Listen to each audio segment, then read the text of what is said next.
Party से तो लगभग सभी लोग नाराज हैं, 2-4 लोगों को छोड़ करके। संसदीय बोर्ड का अध्यक्ष और राष्ट्रीय अध्यक्ष बनने की मेरी कोई ख्वाहिश नहीं है। प्राथमिक सदस्य जो 5 रुपया वाला होता है वही बन के हम जेडीयू में रहेंगे। जेडीयू में किसी भी व्यक्ति को अति पिछड़ा समाज से किसी को ले आइए, अब लवकुश में से किसी को ले आइए। नमस्कार, मेरा नाम उत्कर्ष है। आप लाइव सीरीज देख रहे हैं। जेडीयू नेता उपेंद्र कुशवाहा, जेडीयू नेता हम इसलिए कह रहे हैं क्योंकि बीते दिन ये बात साफ हो गई है राष्ट्रीय अध्यक्ष के द्वारा, प्रदेश अध्यक्ष के द्वारा कि उपेंद्र कुशवाहा जेडीयू के संसदीय बोर्ड अध्यक्ष नहीं है। और देखिए, ऐसे में जब उपेंद्र कुशवाहा से आज ये सवाल पूछा गया तो उन्होंने कई मुद्दों को लेकर नीतीश कुमार की सरकार को घेरा, जेडीयू को घेरा और बार बार उसी डील को लेकर वो सामने आ रहे हैं और कह रहे हैं कि ये डील जो हुई है उसके बारे में तमाम चीज़ें बताई। इतना ही नहीं, उन्होंने यह भी कह दिया है मुझे एक पार्टी में 5 रुपए का कार्यकर्ता भी बनाया जाएगा तो मुझे कोई दिक्कत नहीं है। कई मुद्दों को लेकर उपेंद्र कुशवाहा नीतीश के सरकार पर और जेडीयू पर निशाना साध रहे हैं। इतना ही नहीं, उन्होंने यह भी कह दिया है कि कुछ नेता को छोड़ के पार्टी के तमाम नेता नाराज हैं। देखिए क्या कुछ कह रहे हैं उपेंद्र कुशवाहा। कोई मतलब ही नहीं है। हम करेंगे उपेंद्र कुशवाहा साधारण मेंबर बन के रहेगा भैया, उसमें संसदीय बोर्ड का अध्यक्ष और राष्ट्रीय अध्यक्ष बनने की मेरी कोई ख्वाहिश नहीं है। हम तो कह रहे हैं कि साधारण मेंबर, प्राथमिक सदस्य जो 5 रुपया वाला होता है वही बन के हम जेडीयू में रहेंगे। हमको मेरा कोई ख्वाहिश नहीं है, सिर्फ एक ही है कि बिहार की जनता की जो इच्छा है उनकी इच्छा के अनुकूल पार्टी एक्ट करे। सिर्फ हम इतना पार्टी किसको बनाए, लीडर किसको बनाए? हम तो कह रहे हैं कि जेडीयू में किसी को, कोई लवकुश समाज का, कोई अति पिछड़ा समाज का या किसी दूसरे समाज का भी जिसको लोग पसंद करते हों, सामाजिक न्याय को पसंद करने वाले लोग जिनको चाहते हों, वैसे उनमें से किसी को बना दीजिए। छोड़ दीजिए उपेंद्र कुशवाहा की बात, हम कहाँ अपनी बात कर रहे हैं। यानी तेजस्वी यादव को बोला गया है कि आगे के वही अब सीएम है, तो उस पर विराम लगे। इस पर तो बिहार की जनता कभी तैयार नहीं होगी और यही स्थिति रह गई तो इस पार्टी को डूबने से कोई बचा नहीं पाएगा। डूबने से पार्टी बच सकती है, इस डील की बात समाप्त की जाए। और जो हम कह रहे हैं कि जेडीयू में किसी भी व्यक्ति को अति पिछड़ा समाज से किसी को ले आइए, अब लवकुश में से किसी को ले आइए, या जो भी सामाजिक न्याय पसंद करने वाले लोग हैं पार्टी में, एक से एक लोग हैं, उनमें से किसी को ले आइए। लेकिन जो जिस डील की चर्चा कर रहे हैं उसके आधार पे कीजिएगा तो पार्टी बर्बाद हो रही है, हो जाएगी। एक सवाल है सर, एक सवाल है, आप वार्ड का भी चुनाव नहीं जीतिएगा। अरे भैया, हम न जीतेंगे, ठीक है, 19-20 हम न जीतेंगे वार्ड का चुनाव, इससे कहाँ फर्क पड़ता है। 19-20 तारीख को आपने जो बैठक बुलाई है जो पार्टी से नाराज है। अरे भैया, पार्टी से तो लगभग सभी लोग नाराज हैं, 2-4 लोगों को छोड़ करके।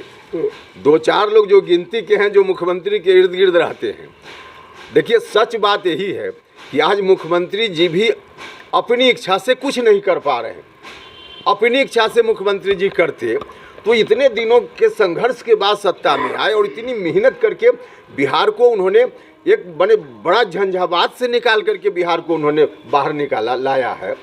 तो इतनी मेहनत नीतीश कुमार जी ने की है। याद कीजिए ना, उस समय जो खौफनाक मंजर बिहार में था, नीतीश कुमार जी ही थे जिनकी काबिलियत के चलते बिहार बाहर आ पाया। तो नीतीश कुमार जी के मन में तो दर्द है या बिहार फिर उसी तरफ नहीं जाए, लेकिन उनसे करवाया जा रहा है। कुछ लोग उनको घेर करके करवा रहे हैं और ऐसे लोगों से घिरकर मुख्यमंत्री जी जो निर्णय ले रहे हैं इसके चलते गलती हो रही है। इसलिए हाथ जोड़कर मुख्यमंत्री से प्रार्थना है कि वैसे लोगों की बात मत आइए, आप उनकी बातों में मत आइए, अपने दिल की बात सुनिए मुख्यमंत्री जी, तब उचित निर्णय। कौन से लोग भ्रमित कर रहे हैं, कौन से भ्रमित कर रहे हैं लोग, ये बता देते कौन से लोग ऐसे हैं जो भ्रमित कर रहे हैं, पार्टी को बर्बाद कर रहे हैं। अरे भैया, जिस तरह से हमको पूछ रहे हैं उसी तरह से हम तो बार बार बोल रहे हैं, आप पार्टी कार्यालय में चले जाइए। हम बाहर की बात नहीं कर रहे, पार्टी कार्यालय में चले जाइए, कैमरा बंद कर लीजिएगा, माइक ऑफ कर लीजिएगा और वहाँ किसी से भी पूछिएगा, इवन पार्टी कार्यालय का जो हमारा स्टाफ है उससे भी अकेले में भी पूछिएगा तो लोग बता देगा कि कौन कौन लोग दिग्भ्रमित कर रहे हैं। 19-20 को जो आपने बैठक बुलाई है उसे लेकर कहा जा रहा है कि पार्टी के खिलाफ एक्ट कर रहे हैं आप और इस आधार पर भी कार्रवाई हो सकती है। अब फिर आप लोग तो अजीब सा सवाल पूछ रहे हैं। हम कह रहे हैं कि भाई उपेंद्र कुशवाहा का कोई मामला नहीं है ना, कौन हर तरह की कार्रवाई झेलने को उपेंद्र कुशवाहा तैयार है। हम तो सिर्फ कह रहे हैं कि पार्टी को बचा लीजिए, उपेंद्र कुशवाहा को आप रखिए न रखिए उसकी भी बात नहीं, पार्टी को बचा लीजिए। या पार्टी सिर्फ उपेंद्र कुशवाहा के मन में इस पार्टी के लिए दर्द नहीं है। लेकिन उपेंद्र जी, बचा लीजिए इसको। आपका जो मीटिंग है वो चुनौती मान रहा है जेडीयू। फिर आपने चुनौती है कि नहीं वो जेडीयू के शीर्ष नेतृत्व के लिए? किसी के लिए चुनौती नहीं है। हम पार्टी की मजबूती की बात कर रहे हैं और इसके लिए हमने मीटिंग रखी है। देखिए, एक नहीं सैकड़ों लोग रोज़ फ़ोन करके, हम जिस इलाके में बिहार में जा रहे हैं वहाँ के लोग, आम लोग, हम जब पटना में होते हैं तो यहाँ पार्टी के साथी मिल करके सब लोग बोलते हैं कि नहीं कुछ हुआ। जिस तरह से पार्टी बढ़ते जा रही है, जिस डील के आधार पे पार्टी चलते जा रही है, अगर इसी तरह से पार्टी चली गई तो बर्बाद हो जाएगा सब। तो वैसे लोगों के मन की चिंता का ध्यान रखते हुए हम वैसे तमाम लोगों का आह्वान करते हैं कि सब लोग आवें और अलग अलग जो व्यक्तिगत रूप से मुझको बोलते हैं मिल करके एक जगह बैठ करके और इस चिंता पर विमर्श करें। और इसीलिए 19 और 20 2 दिन की बैठक रखी गई। कभी कोशिश की नीतीश कुमार से बात करने की, राष्ट्रीय अध्यक्ष से बात करने की? भाई लगातार हम तो बोल रहे हैं। एक बार आप लोगों के माध्यम से मैसेज मिला जब हम हॉस्पिटल में थे दिल्ली में, आप लोगों से ही माननीय मुख्यमंत्री जी ने कहा कि उनको कह दीजिए कि बात करें। तो हम तो उस दिन से हमने आप लोगों से भी कहा कि ठीक है, बात जिस समय मुख्यमंत्री जी कहेंगे उस समय हम आकर करने को तैयार हैं। तो किसी समय मुख्यमंत्री जी कहें, हम किसी भी समय रात के 12 बजे भी कहेंगे तो हाजिरी लगाने के लिए तैयार। लेकिन वो तो कह रहे हैं कि आप बीजेपी के इशारे पर ही सब कुछ कर रहे हैं। अब फिर सवाल को इधर उधर करने से क्या फायदा है? उपेंद्र कुशवाहा बीजेपी के करने पर कर रहा है कि मुस्लिम लीग के इशारे पर कर रहा है, कहाँ मैटर करता है भाई? हम तो कह रहे हैं कि बचा लीजिए ना। उपेंद्र कुशवाहा को क्यों बीच में ला रहे हैं कि मुस्लिम लीग और बीजेपी? उपेंद्र कुशवाहा तो यही हाथ जोड़कर प्रार्थना कर रहा है कि उस डील की बात को समाप्त कीजिए यदि डील है, और नहीं डील है तो सार्वजनिक रूप से कहिए कि जो बात पहले हुई है नहीं है, गलत है, कोई डील नहीं है। और फिर बताइए लोगों को, एक निर्णय हो जाए पार्टी में बैठ करके कि किसको आगे के लिए करना है। उसमें उपेंद्र कुशवाहा नहीं है उम्मीदवार, हम साफ साफ बोल रहे हैं। आप अति पिछड़ा समाज से किसी व्यक्ति को ले लीजिए, लव कुश समाज से ही किसी दूसरे व्यक्ति को ले लीजिए।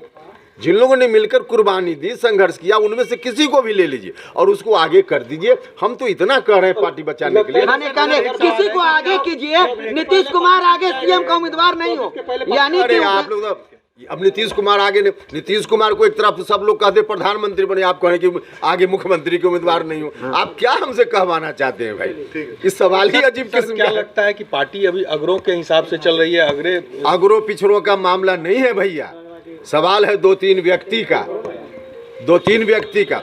माफ कीजिएगा, इस पार्टी को बनाने में अगरी जात के भी बहुत सारे लोगों ने बहुत कुछ कुर्बान किया है। जब लालू जी का खौफ चल रहा था उस समय अग्रे समाज के लोगों ने भी बहुत कुर्बानी दी है। समता पार्टी का निर्माण हुआ, हाँ, आधार जरूर लव कुश बना, आधार जरूर अति पिछड़ा समाज के लोग बने, लेकिन दलित महादलित समाज के लोग, यहाँ तक कि माइनॉरिटी समाज के लोग भी और अगरी जात के लोग भी, सब लोगों ने मिलकर इस दल को समय समय पर ताकत दी। तो हम किसी उस रूप में नहीं करें कि अगरा और पिछड़ा, इसका सवाल ही नहीं है। समरस समाज बने, समता पार्टी का यही नारा था और समरस समाज बनाने में नीतीश कुमार जी कामयाब हुए, मेरा दावा है कामयाब हुए। डंके की चोट पर हम करें, लेकिन अब जिस ओर बढ़ने की बात हो रही है वहां क्या होगा यह चिंता का विषय है। तो आपने साफ सुना किस तरीके से उपेंद्र कुशवाहा का कहना है कि पार्टी के कई नेता जो हैं वो नाराज चल रहे हैं और ऐसे में जो डील की बात हो रही है उसकी वजह से बिहार बर्बाद हो जाएगा। और साथ ही साथ ये कह रहे हैं मुझे कोई लालसा नहीं है कि मुझे राष्ट्रीय अध्यक्ष का पद या राष्ट्रीय पद कोई मिले जदयू में, मैं एक छोटा निम्न कार्यकर्ता भी रहूंगा तो मुझे कोई दिक्कत नहीं है। कहीं ना कहीं अब बैकफुट पे नजर आ रहे हैं उपेंद्र कुशवाहा, लेकिन अपनी बात को लेकर फिर से अडिग है कि कौन सी डील हुई है। इस डील को लेकर लगातार जेडीयू के तमाम नेताओं से पूछ रहे हैं। अब देखना होगा कि आने वाले समय में किस तरीके से जेडीयू इसका पलटवार करती है। फिलहाल खबर में सिर्फ इतना ही। आप हमारे साथ बने रहे, हमारे चैनल को सब्सक्राइब नहीं किया है तो जल्द से जल्द कर ले। बहुत बहुत धन्यवाद।